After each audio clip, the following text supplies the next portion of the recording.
Ready to level up your deadlifts? Let's dive in. We have deadlifts in every single back routine in Uplift. I want you feeling strong and confident every time you do this move. Here are some tips and tricks to get the most out of it.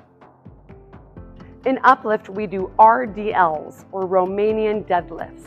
In this style of a deadlift, we do a hip hinge or a bow to lower and lift the weights. We're not doing any squatting whatsoever.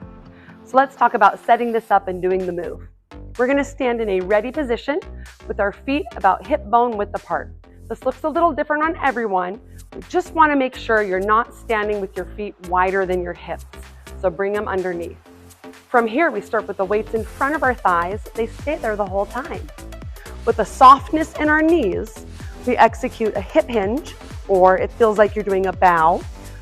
With a tush push backwards, we lower the weights, stopping at our knees and lifting back up to our starting position. In Uplift, we stop at the knees to keep everybody in a safe range of motion.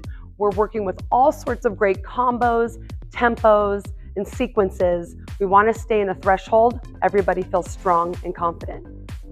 Keeping a neutral spine is essential for a nice, strong deadlift. Sometimes I see people lowering the weights by just leaning forward and dropping the weights down. There's very little tush push, very little hip hinge, and the back starts to round.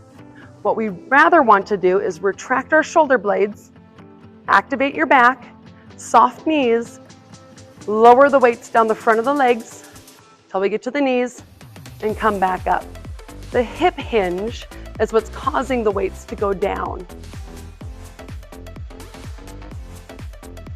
The last thing to mention is you just want to make sure that the weights are hanging directly under your shoulders throughout the deadlift. We don't need the weights reaching out in front of us or pulling it excessively back in towards us. Just let them hang straight under your shoulders. If you happen to be touching your legs, that's great. But if there's a little gap between the weights in the front of your thigh, no big deal. I hope these tips and tricks help you feel more confident in your deadlift every time you go take Uplift.